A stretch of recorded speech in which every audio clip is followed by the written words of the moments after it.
प्रिय विद्यार्थियों, नमस्कार। पिछले वीडियो में आपने कक्षा 12 हिंदी अनिवार्य के सूरदास के पद पढ़े थे आपने उनमें। इसके बाद में हम देखते हैं कवि रहीम, जो नीति के दोहे आज आप पढ़ने जा रहे हो।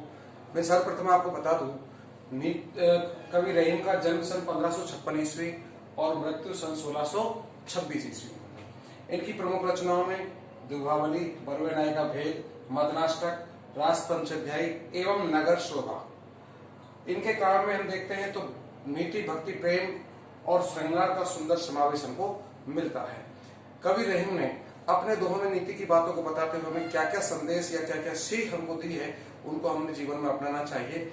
देखिए, हम इनके नीति के दोहे देख पढ़ते हैं आज। सबसे पहला दोहा देखिए इनका कि रहीमन देख बड़ेन को लगुन दीजिए डार, जहां काम आवे सोई कहा करे तलवार। हमारे दैनिक जीवन में काम आने वाले बहुत सारी ऐसी चीजें हैं जिनको यहाँ पर रहीम ने हमें बताने का प्रयास किया है। सबसे पहले वो कहते हैं रहीमन देख बड़ेन को, कि हे प्राणी, हे व्यक्ति, आप बड़े लोगों को देखकर यानी कि बड़े लोगों के संपर्क में आने के बाद लगुन दीजिए डार, छोटे को डारना नहीं चाहिए। अर्थात छोटे लोगों को, सामान्य लोगों से हमें अलग नहीं होना चाहिए, क्योंकि कि जहां काम आवे सुई कहा करे तलवार। जहां पर सुई काम आती है वहां तलवार कुछ नहीं कर सकती। अर्थात सुई का काम सुई से और तलवार का काम तलवार से होता है। छोटे लोगों के द्वारा, सामान्य लोगों के द्वारा जो हमारा काम निकल सकता है वो उन्हीं से निकलेगा। बड़े लोग हमारे सामान्य वर्ग के लोगों के काम को पूरा नहीं कर सकते। इसलिए हमें यदि बड़े लोगों पे संपर्क में आने के बाद घमंड हो जाने के कारण हम छोटे लोगों का सानिध्य या संपर्क छोड़ देते हैं, वो हमारे लिए सबसे खतरनाक है। क्योंकि जहां पर सुई काम आती है वहां सुई काम करेगी और जहां तलवार काम आती है वहां पर तलवार काम करेगी। तो इसलिए हमें सभी जगह अपने संपर्क यथास्थान बना के रखने चाहिए। दूसरा दुआ देखें कि एक ही साधे सब साधे, सब साधे सब जाए, और रहीमन मूल ही सींच वो फूले फले खाए। रहीमदास जी कहते हैं कि हम एक ही साधे सब सधे, हमें एक को साध लेना चाहिए, सब सध जाएंगे। कहने का तात्पर्य यहाँ पर यह है कि रहीमन मूल ही सींच। रहीमदास जी कहते हैं मेन मूल मानी जड़ को ही सींच देना चाहिए। फूल फल पत्तियों पर हम पानी दें, उसके अपेक्षा यह है कि हमें मूल यानी जड़ को सींच दो। जड़ की सिंचाई करोगे, अपने आप फूल फल पत्तियां सब अपने आप खिलती चली जाएंगी जो है। तो यहाँ पर यह है कि जहां कोई भी कार्य हमें हो, वहां किसी भी क्षेत्र में उसके मुखिया को हमें पकड़ लेना चाहिए।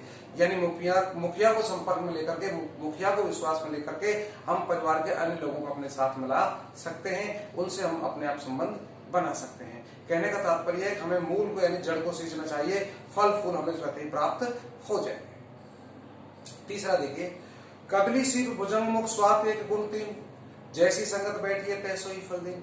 कबीर ने यह संगति के प्रभाव को बताने का प्रयास किया है कि कदली सीप भुजंग मुख, केला, कदली मीन्स केला, सीप घोंगा और भुजंग माने शब्द, यानी स्वाति नक्षत्र के समय पर होने वाली बरसात के जल की बूंद इन तीनों स्थानों पर गिरे। केले पर गिरे तो वो क्या बन जाती है? कपूर बन जाती है। सीपी मर जाए तो मोती बन जाती है, और सर्प में भुजंग यानी सर्प में जाए तो वही जल की बूंद जहर बन जाती है। तो यहाँ पर रहीम हमें ये बताता है कि व्यक्ति जैसी संगति में बैठता है उस पर वैसा ही प्रभाव होना स्वाभाविक है। तो हमें कभी भी अपनी संगति बनाने से पहले ये देख लेना चाहिए कि हम कैसे लोगों के साथ में उठ रहे हैं, बैठ रहे हैं। इनका कोई दुष्परिणाम तो हमें नहीं मिलेगा, क्योंकि जिस तरह से वही स्वाति नक्षत्र के जल की बूंद सर्प के मुंह में जाने के कारण जहर बन गई, और वही मोती में जाने, सीपी में जाने के बाद मोती बन गई। तो कहने का तात्पर्य हमें अच्छी संगति में अपने व्यवहार को बढ़ाना चाहिए, ना कि बुरी संगति से। अगला देखें कि काज परे कछ और है, काज सरे कछ और, रहीमन भंवरी के भय नदी शरावत मोर।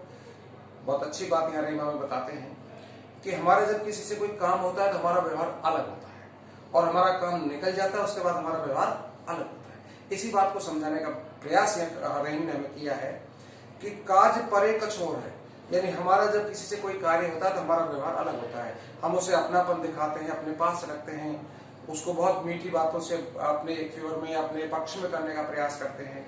और काज सरे कछ और, काज पूरा हो जाने के बाद में हम उससे अच्छे से बात भी नहीं करते। जिस प्रकार से दृष्टांत दिया है, उदाहरण दिया है यहाँ पर रहीम ने कि रहीमन भंवरी के भय, कि रहीमदास जी कहते हैं शादी के हो जाने के बाद जो नदी शरावत मोर, मोर जो होता है जिसको माथे पर लगाते हैं, यानी जैसे शादी में फेरे डालते हैं उस समय उसको माथे पर लगाया जाता है और विवाह समाप्त हो जाने के बाद, पूरा हो जाने के बाद विवाह प्रक्रिया को हम उस मोर को सीधे नदी में बहा देते हैं। यानी काम निकलने के बाद उसके महत्व को भूल जाते हैं।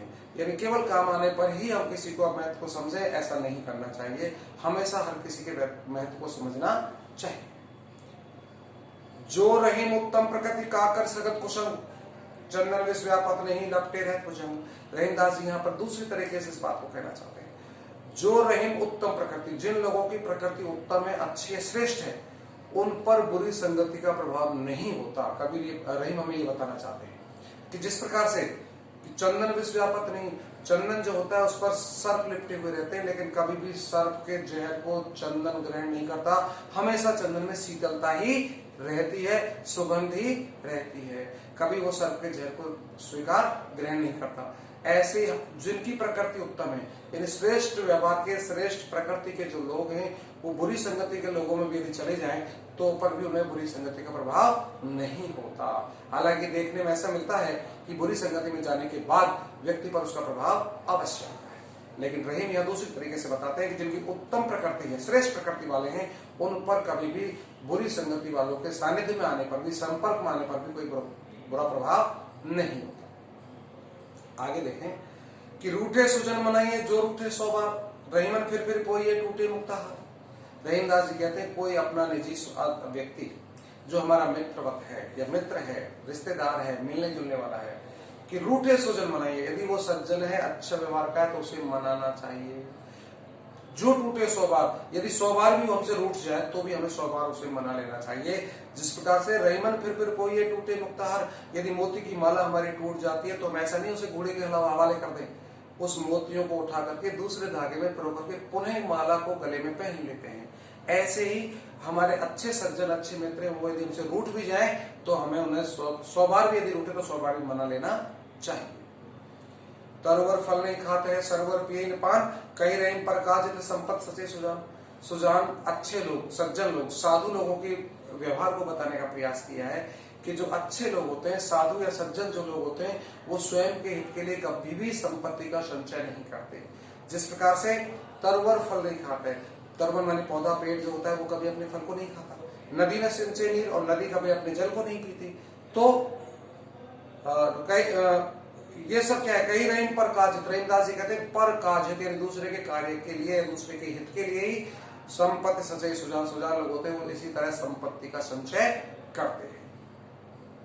तोते बादर क्वार के जो रहीम गहरात, और धनी पुरुष निर्धन भय करे पाछली बात। रहीमदास जी कहते हैं कि जो लोग अपने पिछले समय में बहुत पैसे वाले या धनवान व्यक्ति रहे, लेकिन बाद में कारणवश वो कंगाल हो गए या उनका धन सारा लुट गया, समाप्त हो गया, तो अपने वर्तमान समय में यानी लुटे हुए समय में भी वो पिछले घटित जीवन की बातों को ही दोहराते रहते हैं। यानी मैं ऐसा पैसे वाला था, मैं ये था, मैं वो था, इस तरह की बातें वो अपनी दर्शाते हैं।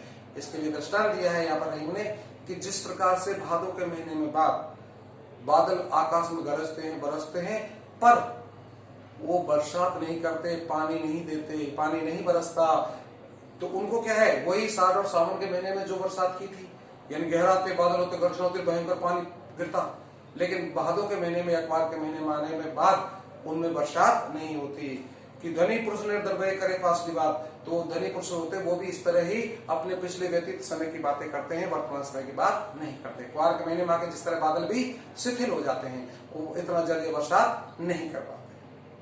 रहीमन असुआ ने दुख प्रकट करे, जाहि निकारोगे हेते कसन भेद कही दे।